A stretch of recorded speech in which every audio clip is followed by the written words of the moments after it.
Hanouka, qui vient du mot chinour, l'éducation.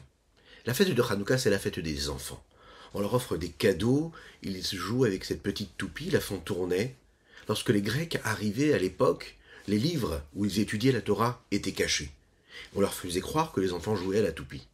À notre époque, nous avons l'habitude de donner tous les jours une petite pièce, ou plusieurs d'ailleurs, ce que nous appelons Hanouka Geld en yiddish, ou Deme Hanouka en hébreu, ou tout simplement de l'argent tous les jours. Le rabbi de Lubavitch avait l'habitude de distribuer quelquefois des petites pièces comme ça aux personnes qui passaient justement pour célébrer cela. Il avait l'habitude de dire que c'était très important de le donner aux enfants, et le 4e ou le 5e jour, de doubler la mise, de donner double part. Parce que c'est un jour qui est très important, où nous arrivons à la majorité de la fête de Hanouka, où la lumière est encore plus présente. C'est une façon aussi de les éduquer à chérir les mitzvot. Une petite pièce.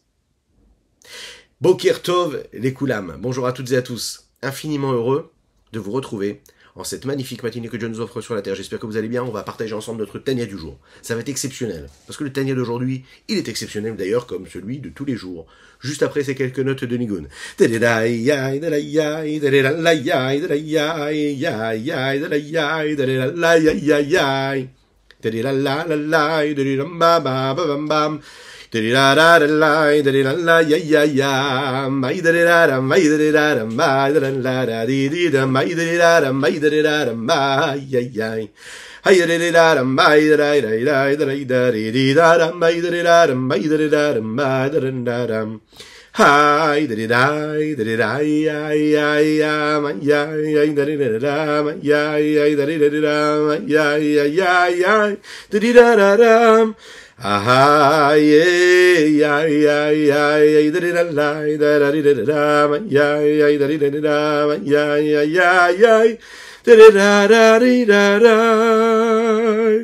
Boker Tov à ceux qui nous rejoignent sur les différents réseaux. Je vous rappelle qu'il est très important de partager avec vos proches, afin que nous soyons encore et toujours plus à étudier cette sainte Torah. Et par cela, faire venir Mashiach. Et oui, Mashiach, on en a besoin, afin que nous puissions vivre dans un monde de paix, de tranquillité, de sérénité, un monde où il n'y aura plus de personnes malades. Et donc, aujourd'hui, en attendant, même si ça va arriver très rapidement, on demande à Hachem d'envoyer une réfoua shelema totale et complète pour Avraham Nissim, Anikra Berto Ben Sultana.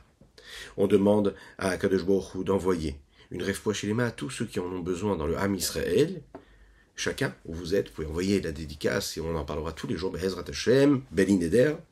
Nous étudions les Ilun Nishmat Avram ben Yosef Verina Fitoussi, les Ilun Nishmat Nissim ben Esther Gita, les Ilun Nishmat Avi Umori Alav Shalom. Pas oublier la réfoua shelema pour Chenia Bad Bracha Dvora Léa. Alors, chacune et chacun d'entre nous, nous avons quelque chose de particulier et nous avons aussi une approche particulière. Il y a les juifs de cœur, les juifs d'action. Il y a celui qui dit, voilà, moi je ne pratique pas. Par contre, j'ai les traditions juives, j'ai les valeurs juives. On me les a inculquées, mes parents, mes grands-parents m'ont inculqué cela, donc je les garde. Est-ce que je pratique? Non. Mais je suis un juif dans mon cœur. Bon. Il y a ceux qui pensent, non, les valeurs, le cœur, c'est très important, mais ce qui est plus important, c'est l'action. Donc, ils agissent. Alors, vous vous identifiez avec lequel? Plutôt le cœur ou plutôt l'action? On va le voir ici, et c'est la suite de ce que nous avons développé hier, à savoir les fameux vêtements qu'un homme porte, qui le couvrent, qui le protègent de l'extérieur, mais aussi qui renvoient beaucoup d'informations sur ce qu'il est lui. On le sait, de plus en plus, les vêtements ont un rôle à jouer, et jouent ce rôle. Qu'est-ce qui est plus important maintenant? Est-ce que ce sont ses vêtements, ou est-ce que c'est ce qu'il est lui? Les enfants. Je veux une paire de baskets, je veux telle ou telle marque, je veux tel ou tel modèle. Je veux tel ou tel t-shirt, je veux ce manteau et pas ce manteau, je veux cette marque et pas une autre marque. C'est les choses qui deviennent la plus importante que ce que nous sommes nous-mêmes. C'est elles qui prennent la grande valeur. Est-ce que c'est ça qu'il faut faire? On est attiré par cela, c'est l'Yetzirah, le mauvais penchant, c'est l'attitude profane du monde qui nous entoure, qui nous vend un petit peu, là, ces petites bêtises. Réussir à éduquer ses enfants, en leur montrant que ce qui est important, ce ne sont pas les choses, mais ceux qui sont eux-mêmes, ça, c'est un vaste programme. Que Dieu nous aide, Be'ezrat Hashem. Dites amen, parce que ça demande beaucoup d'efforts. Oui. Qu'est-ce qui est plus important? Ce que tu es toi ou ce que tu es en train de porter? Et nous allons parler aussi de quelque chose de très intéressant aujourd'hui, du principe de la Torah et de l'eau. Vous allez me dire, mais quel rapport? Eh bien, notre but à nous, à travers les vêtements de la Torah et des mitzvot, c'est de toucher Dieu, de se rapprocher de Dieu, de se coller à lui. Comment est-ce qu'un homme qui est lui limité va pouvoir s'attacher à l'infini de Saint béni soit-il? Est-ce que c'est possible? Une autre question, est-ce qu'il est possible de porter un vêtement qui a une valeur inestimable, mais que sa valeur dépasse la valeur de ce qu'il est lui-même? La réponse est non. Qu'est-ce qui est là pour servir qui? Le vêtement est là pour servir l'homme, et non pas l'inverse. On peut se perdre parfois, se laisser aller, et penser que les enfants ou l'homme devient essentiel à travers ce qu'il porte sur lui, mais non. Nous avons eu un dilemme en introduction, à savoir, qu'est-ce qui est le plus important, le cœur ou l'action? Eh bien, la différence, elle est fondamentale. C'est une différence qui est celle qui est véhiculée par l'intellect et les émotions.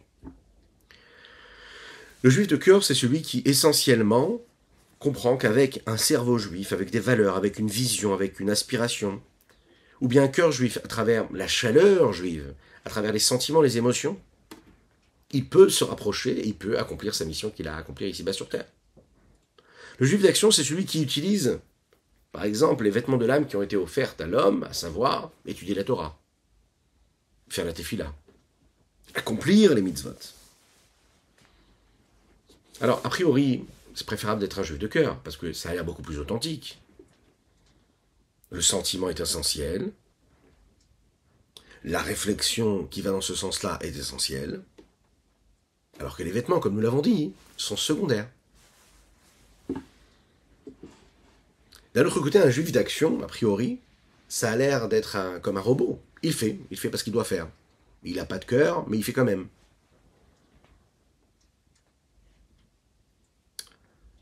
Alors, qu'est-ce qui est le plus important? Est-ce que c'est l'intention qui compte ou c'est l'action qui compte? L'Echaim. Veine shlosha levushim. Regardons dans les mots ce qu'il nous dit le Rabbi Shimon Zalman. Les trois vêtements, c'est-à-dire les trois outils et trois moyens d'expression qui sont à notre disposition, et particulièrement à celle de l'âme.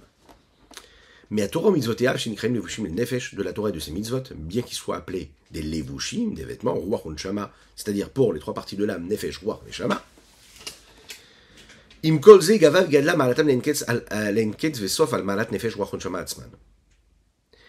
Leur valeur, ce qu'ils sont, représente quelque chose de beaucoup plus grand que ce qu'ils habitent, ce pourquoi ils sont là, dans leur fonction.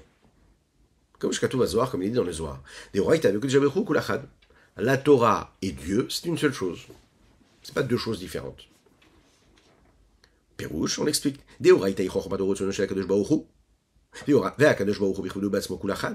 Puisque la sagesse que nous étudions dans la Torah, c'est quoi? C'est la sagesse, c'est la volonté suprême, supérieure de Dieu. Et Akadosh Baruch Hu, dans ce qu'il est, et sa sagesse, c'est une seule chose. Donc quand on étudie la Torah, on s'attache à Dieu complètement. Non pas juste à sa sagesse, mais à lui-même. Pourquoi? Comme nous l'avons expliqué, à travers les mots du Rambam, qui dit que Dieu, c'est la connaissance, c'est le connaisseur, et c'est la connaissance elle-même. Ce n'est pas quelque chose d'extérieur à ce qu'il est, il est tout, en réalité. Vous connaissez ces fameuses histoires du Rav Aryeh Levin, qui était ce grand rave des prisonniers à Yerushalayim, en Eretz HaKodesh, juste avant, entre guillemets, l'indépendance de l'État d'Israël, qui est aimé par tous, un érudit, mais un bon juif avec un cœur énorme, qui a fait beaucoup pour les premiers juifs qui sont venus en Eretz Israël dans ces années-là, pour combattre, à l'époque, les Anglais. On raconte un jour, il a rencontré un juif qui n'était pas du tout religieux. Cet homme-là était sans kippa, portait pas de kippa, et puis cet homme a eu un petit peu honte, quelque part, devant le Rav Aryeh Levin. Et comme le Rav Aryeh Levin était assez petit de taille, et que cet homme-là était grand, alors il a levé un petit peu la tête, de façon à ce que le Rav Aryeh Levin ne voit pas s'il portait une kippa ou pas. Le Rav Aryeh Levin lui a dit comme ça, n'aie pas peur. Moi, ce que je vois, c'est ce qui est à ma hauteur de vue. Et comme il était petit, qu'est-ce qu'il voyait? Qu'est-ce qui était à sa hauteur de vue? Il ne voyait que son cœur. Magnifique histoire, tellement émouvante. Qu'est-ce qu'on regarde? C'est à nous de décider ce qu'on veut regarder. De notre côté, on sait que le Rav Aryeh Levin, une fois, est arrivé, parce qu'il était aumônier, qu'il allait voir les prisonniers, qu'il allait voir toutes ces personnes qui étaient malades. Il est arrivé comme ça dans un hôpital, et il voit qu'il y a un jeune homme qui est blessé, que ce soit aux mains ou aux pieds, et il venait de vivre une opération très très difficile, très dure. Quelques temps après, la maman est arrivée, et elle était là, hystérique, en train de crier, pleurer, mais qu'est-ce qui est arrivé à mon fils? Qu'est-ce qui lui est arrivé? Elle était peinée comme tout. Le médecin est venu la calmer, il lui a dit, ne vous inquiétez pas, votre enfant va bien. Elle voulait le voir, et quand elle a vu l'enfant, elle a vu qu'il n'avait pas ce qu'il fallait, et qu'il était en très mauvais état, même s'il était vivant.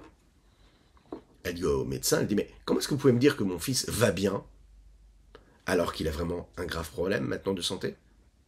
Et le médecin a répondu, écoutez bien, il a dit, l'essentiel c'est que son cœur va bien. Et on le sait, le cœur, c'est la base de la vitalité. Elle s'est mise en colère, elle a dit, non, c'est pas vrai. Le Rav Aryeh Levin disait que c'est ça qu'on peut apprendre de cette histoire-là. Ça ne suffit pas d'être un juif de cœur. Une vraie mère, elle veut que son fils soit en bonne santé, dans tous les membres du corps, que nous souhaitons, Bezrat Hashem, à tous ceux qui ont besoin de l'âme Israël. Dites Amen ve Amen. Si vous avez des enfants à côté, faites-leur dire Amen ve Amen. Ce qu'on veut, c'est que le corps il soit entièrement en bonne santé. Tous les membres du corps, pas juste le cœur. Donc un juif, c'est pas un juif de cœur. Un juif, c'est un juif de tous les membres du corps. Et du cœur aussi.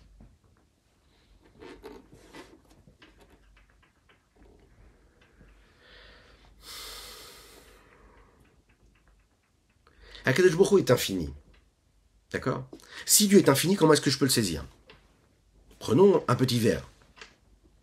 Est-ce qu'un petit verre peut lui inclure et prendre en lui ce que le compte, tout ce qu'il aurait dans une grande bouteille d'eau? Prenons l'exemple. Non, pas du tout. Le réceptacle ne peut pas supporter cela. Donc maintenant, nous parlons d'êtres que nous sommes, petits, limités. On nous demande de nous remplir d'une forme d'infini de Dieu, du Saint béni soit-il. Mais comment réussir cela? La réponse, elle est qu'on ne peut pas vraiment, avec nos forces, réussir cela. Mais, plus on va réussir à s'élever, à sortir de notre condition de limite, plus on va devenir des êtres plus spirituels, plus l'infini va se rapprocher de ce que nous sommes. Que ce soit à travers l'intellect, que ce soit à travers les émotions, que ce soit à travers le cœur, ou que ce soit à travers l'action. La seule façon que nous avons de nous rapprocher d'Hachem, c'est quand lui, il va nous permettre de nous rapprocher de lui. Parce que lui est infini, donc il va créer, parce qu'il est infini, une possibilité de faire en sorte qu'un être fini et limité va pouvoir se rapprocher de lui, qui lui est limité. Mais parce que lui est illimité, il peut nous donner cette possibilité-là. Tous les efforts qu'un homme pourra fournir ne nous permettront jamais de créer une nouvelle condition, à savoir que l'infini peut cohabiter avec du fini, du limité. Il n'y a que parce que Dieu, lui, fait cet effort de venir vers nous qu'on a la possibilité de le faire. Alors comment on réussit, nous, maintenant, à se rapprocher de lui? Alors Dieu va nous tendre sa main. Akadosh Baruch Hu nous a envoyé une petite corde, vous savez. Et il nous a donné avec cette corde-là, le chemin, la route, qui nous permettra de grimper, de monter au plus haut des sommets. C'est la Torah. Quand Dieu nous a donné la Torah, il nous a donné cette corde-là. Il nous a dévoilé ce qu'il voulait de nous. Il nous a dit, voilà, avec cela, vous allez pouvoir atteindre le plus haut des sommets. Les Tariaq Mitzvot, les 613 Mitzvot. Cette grande corde-là, il y a en elle plusieurs petites fils, vous savez, comme les grandes cordes qui sont faites de plusieurs fils. Plus il y a des fils, et plus la corde, elle peut tenir. Il y en a 613 des petits fils, comme les 613 Mitzvot. Alors attention, il faut être très précis. Il faut bien faire attention à chaque petit détail. Il faut que tout aille ensemble. Il faut qu'un fil soit avec un autre fil. Dieu, quelque part, il s'est limité, il s'est mis dans les 613 mitzvot, ainsi que dans les lettres du Tanakh, du Talmud. Quand par exemple Dieu a dit « Anochi Hashem Elokecha, je suis ton Dieu, Hashem ton Dieu » au moment du don de la Torah, on voit quelque chose de puissant. Mais c'est énorme, mais en même temps Dieu, il a dû quelque part descendre, se rabaisser quelque part à nous.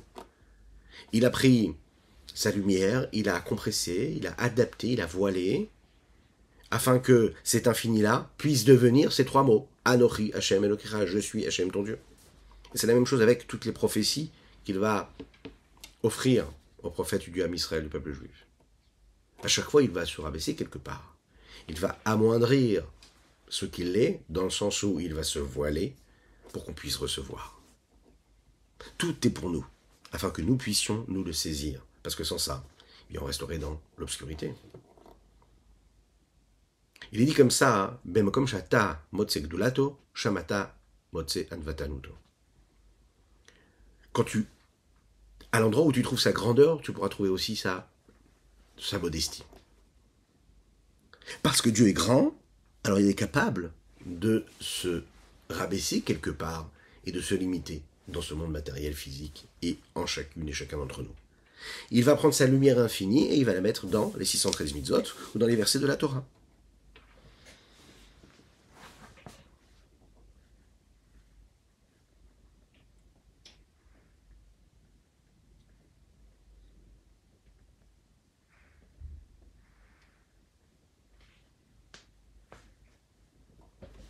Lechaim, lechaim.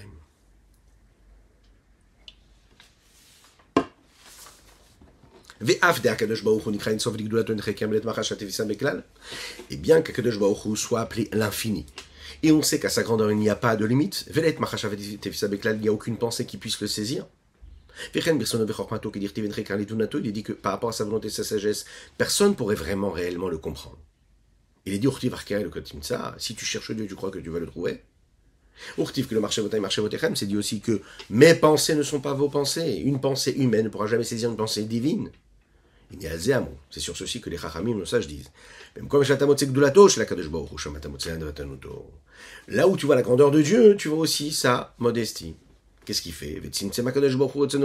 Il a compressé, il a adapté, il a voilé sa volonté et sa sagesse dans les 113 mitzvot, mais dans leur loi, à travers toutes les combinaisons qu'on est capable de faire, à travers les lettres du Tanakh, dans les lettres, dans les mots de la Bible. Ou bien la façon avec laquelle nos sages, à travers toutes les générations, vont développer cela, vont commenter, vont faire évoluer et comprendre, nous ramener à nous, à notre niveau. Ces sages de mémoire bénie, ce message de Dieu. Afin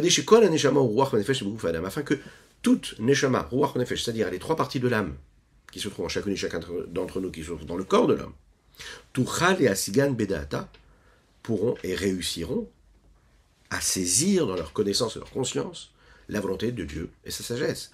Et donc, et grâce à cela, accomplir à travers les trois vêtements de l'âme, à savoir la pensée, la parole et l'action. Et grâce à cela, l'âme va pouvoir s'habiller, c'est-à-dire prendre corps, réellement, c'est vraiment le cas de le dire, prendre sa place, insuffler son énergie et sa vitalité, vivre à travers cela, et grâce à quoi? Grâce aux 10 forces, qu'on appelle Eser Kochot, les Eser Séphirot, les 10 Séphirot, les 10 forces divines et 10 vitalités, qui, elles, se traduisent à travers ces 10 forces, 3 intellectuelles, et les 7 émotionnelles.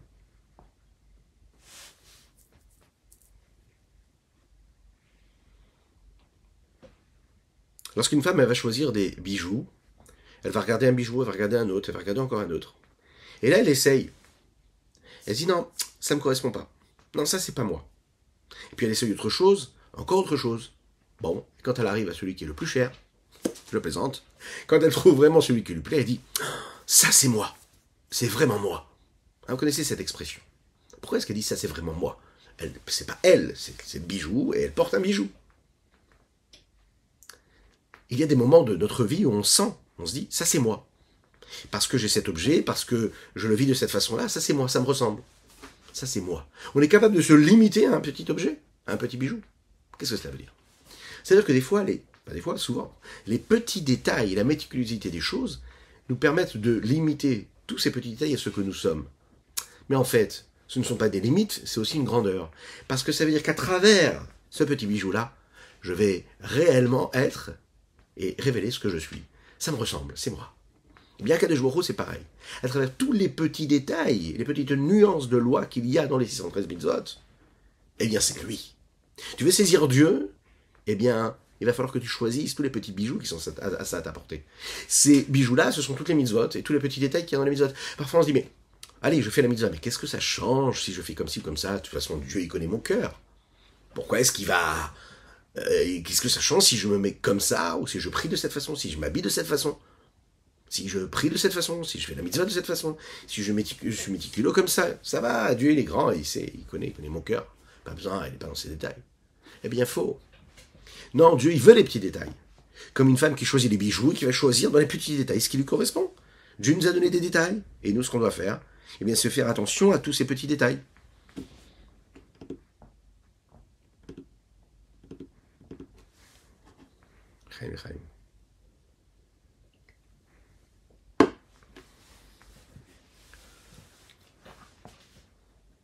Et on va le voir, Rabbi Shlomo Zalman ici va comparer ça à l'eau. C'est la raison pour laquelle la Torah est comparée à l'eau. Qu'est-ce qu'il y a de spécial dans l'eau? Eh bien, Akadosh Baruch Hu, comme dans toutes les autres mitzvot, va, comme nous l'avons dit, faire ce tzimtzum là. Il va condenser, compresser, il va exprimer à travers la matière, à travers les petits détails, ce qu'il est lui-même. Donc il va quelque part descendre. Déjà le fait que la Torah, elle soit définie à travers une quantité particulière de mitzvot, c'est une forme de limite. Deuxièmement, le fait que la Torah s'exprime dans la matérialité, pas dans la spiritualité. Tout ce que nous faisons ici à travers l'étude de la Chassidut et de la Kabbalah, etc., c'est quoi? C'est révéler la dimension spirituelle qu'il y a dans la matérialité des sujets qui nous sont donnés dans la Torah. Si on étudie le Tanakh, la Torah écrite, il n'est pas question réellement de spiritualité, il est question concrètement de quelque chose. Respecte le Shabbat, amène un sacrifice, ne tue pas, ne vole pas, c'est des choses qui sont très concrètes, matérielles. La dimension spirituelle, c'est quelque chose qu'on va développer et dévoiler. La Torah, c'est pas juste, allez, un assemblage de 613 idées spirituelles, philosophiques, mais les mitzvot de la Torah, c'est quelque chose qu'on est capable de prendre dans la main, qu'on est capable de saisir. D'ailleurs, nous le disons, nous entourons notre corps par la mitzvah, quand nous faisons la mitzvah. L'idée des tzitzit, par exemple, d'accord? C'est pas juste une idée philosophique, intellectuelle, qu'on est capable de s'envelopper spirituellement. Non, c'est quelque chose qui est très clair. Je prends du tissu, je mets des fils de chaque côté. Je vais l'acheter à la boutique, je vais payer cher et de plus en plus cher. Pour quoi? Pour faire ce que Dieu me demande. Rassurez-vous, si ça devient de plus en plus cher, c'est parce que on veut nous donner encore plus de limites de faire la mitzvah. Plus de mérite, surtout pas de limites. C'est difficile, mais ça veut dire qu'on a plus de mérite. Parce que si ça coûte cher, ça veut dire que ça nous demande plus d'argent. Si ça coûte pas cher, bon, j'achète un talit, ok. Bon, là, ça nourrit celui qui les vend, il gagne encore plus d'argent. Alors, ça ne veut pas dire qu'il faut exagérer, hein, attention. Mais ça nous donne plus de mérite, c'est ça qu'il faut se dire. Mais on n'est pas resté sur une idée philosophique. Je vais m'asseoir et je vais réfléchir à la notion, à l'idée des tzitzit, et puis j'ai accompli la mitzvah des tzitzit. Non, Dieu, il veut que j'aille, que j'achète un tzitzit, que je le porte, que je fasse attention à la halakha, que les fils ne soient pas entremêlés, qu'ils soient bien lisses, qu'ils soient comme ça, qu'il y ait le nombre exact de chaque fil, etc. Lorsqu'on nous demande de mettre la mezouza, c'est pas juste quelque chose de spirituel à laquelle on va penser, non. C'est un parchemin qui est fait de peau de bête, que l'on va tanner, que l'on va nettoyer. Il a un aspect physique, il a un toucher, il a une odeur. Je vais prendre un scribe qui va l'écrire, le sophère avec de l'encre écrit à la main, etc. On veut quelque chose de physique, de matériel. Ça, c'est les mitzvot. Et des détails dans tout cela. C'est ça qui est particulier. La Torah, elle ne reste pas quelque chose de spirituel et d'élevé, elle descend dans des éléments matériels, physiques. La Torah, elle est comparée à l'eau. Il dit comme ça, Oikol tsamel chulmaim, que tout celui qui a soif aille boire de l'eau. Oui, vous allez me dire c'est normal. Il faut aller épancher sa soif. Bon, tu veux épancher ta soif spirituelle, eh bien va étudier la Torah. La Torah est comparée à l'eau. Pourquoi? Parce qu'elle descend d'un endroit très très très haut et elle vient tout en bas. Et quand elle descend en bas, elle n'est pas différente de ce qu'elle était en haut. C'est la même Torah qui était en haut chez Dieu qui descend en bas. L'eau, c'est pareil. L'eau qui descend en bas, ce n'est pas un reflet de ce qu'il y avait en haut. La même eau qui est en haut, quand je la laisse tomber, eh bien, c'est celle qui tombe en bas. Ce n'est pas un reflet de l'eau qui est en haut. C'est la même eau qui descend en bas. Et de la même manière que l'eau, elle peut descendre d'un endroit qui est très élevé, elle peut descendre très très très bas. Et elle va partout s'infiltrer, partout pour descendre jusqu'au plus bas de sa source, à savoir sous la terre. Et bien la même chose, la Torah, elle vient peut-être d'un endroit qui est très très très élevé, qui est très spirituel, mais elle vient s'habiller ici-bas dans un monde très très matériel et physique. Elle va s'exprimer à travers cela. Et la reine, la Torah, comme Gabolema, comme Namour, Kachador, Yardenima, comme Koda. C'est la même chose donc la Torah, qui est la volonté et la sagesse de Dieu. Il faut toujours se rappeler de ça. La Torah, c'est pas juste comme c'est une idée de Dieu. C'est sa volonté, c'est sa sagesse, et que Dieu et la Torah, c'est une seule chose. Et donc quand j'étudie la Torah, je suis avec sa volonté et sa sagesse, que lui est une seule chose avec sa Torah et sa sagesse. Je suis avec Dieu. Et bien que bien qu'aucune Machashava pensée puisse, elle, saisir Dieu et le comprendre, j'ai la possibilité de m'attacher à cela. Comment? Mishum Nasa Virda. Ou Misham Nasa Virda, mais c'est un madrigot. La Torah, elle va voyager par tout ce système de l'ordre de l'enchaînement, mi madriga les madriga de niveau en niveau, Bigshtal Sheluta, alors à travers l'enchaînement des différents mondes, jusqu'à ce qu'elle s'habille parmi toutes ces choses matérielles physiques qui sont des sujets du monde, physique, matériel, c'est la majorité des mitzvot de la Torah et leurs lois, et à travers toutes ces associations, ces combinaisons de lettres et de mots physiques, matériels, à travers l'encre qui est posée sur le livre, les 24 livres qui font partie de ce que nous appelons le Torah, Nevi'im, Ktuvim, le Tanakh. Et le but de toute cette chute-là vertigineuse, c'est quoi? Afin que toute pensée puisse saisir la volonté et la sagesse de Dieu.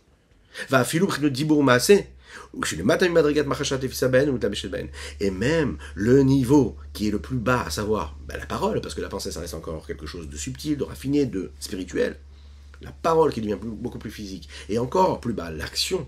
Le but de tout cela, c'est quoi? C'est de saisir quand même ce qui pourrait paraître insaisissable, à savoir la sagesse de Dieu, la volonté de Dieu. Vous connaissez l'histoire de Rabbi Akiva, qui jusqu'à l'âge de 40 ans, lui, n'était pas du tout proche de Dieu ou de sa pratique de la Torah et des mitzvot. Et il n'arrivait pas du tout à étudier. Alors il a perdu complètement espoir jusqu'au jour où il se promenait et qu'il a vu cette petite goutte d'eau qui tombait sur ce rocher et qu'il a vu qu'il y avait un petit creux qui s'était fait. Et tous les jours il passait comme ça, il voyait ce petit creux. Il est rentré chez lui à la maison, il a dit c'est pareil, je vais faire pareil. Si l'eau elle est capable de creuser la pierre, alors moi aussi, chaque jour, je vais mettre une petite goutte de Torah et je réussirai.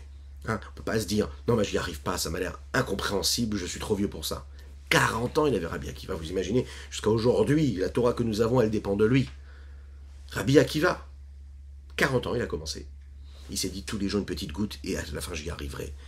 24 années, il va étudier la Torah, il va commencer de Aleph Bet, pendant 24 ans, il va étudier, il va devenir Rabbi Akiva.